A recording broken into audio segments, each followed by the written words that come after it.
You're listening to Systemic Error Podcast. The failure was designed. Take it down. Crowd electric as workers tear Trump's name off Kennedy Center, based on an article by David Edwards. Trump tried to brand a public institution as his own. The court gave the center back to Congress.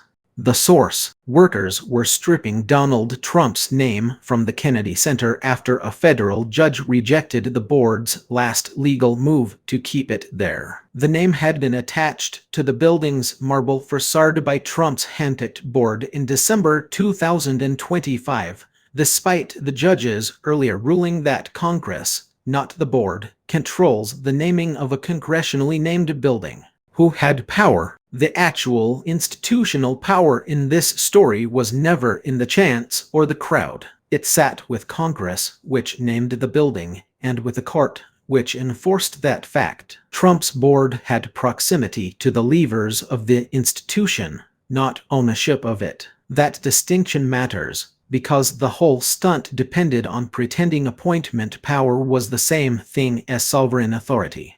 The real decision, the decisive act, was not the removal. It was the original installation of Trump's name. That was the trespass. A handpicked board using institutional access to paste a political brand onto a public cultural building as if the place existed to validate one man. The judge's ruling stripped away the fraud. The board's legal scramble only confirmed what the first act had already shown. This was not stewardship, it was capture. The crowd and the misdirection, the cheering outside the center makes for a satisfying image, but it can also distract from the more serious point. This was not a spontaneous correction of a civic mistake. It was the reversal of a deliberate abuse that required a court to unwind it. The emotional release belongs to the public. The blame belongs to the people who treated a congressionally named institution like a campaign prop. What the framing tries to hide.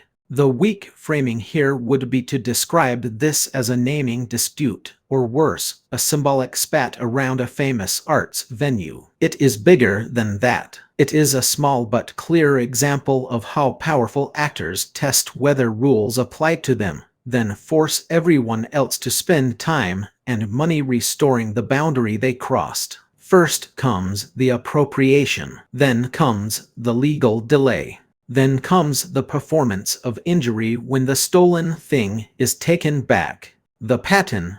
This is the governing logic of authoritarian style in miniature. Take a public institution, personalize it, dare someone else to stop it, and use the resulting controversy to make the violation look like a mere disagreement. The scandal is not that Trump's name is coming down. The scandal is that his board thought it could put it up in the first place. You've been listening to Systemic Error. Thanks to Raw Story for today's article, with it automated voice of Bryce. Thanks for listening.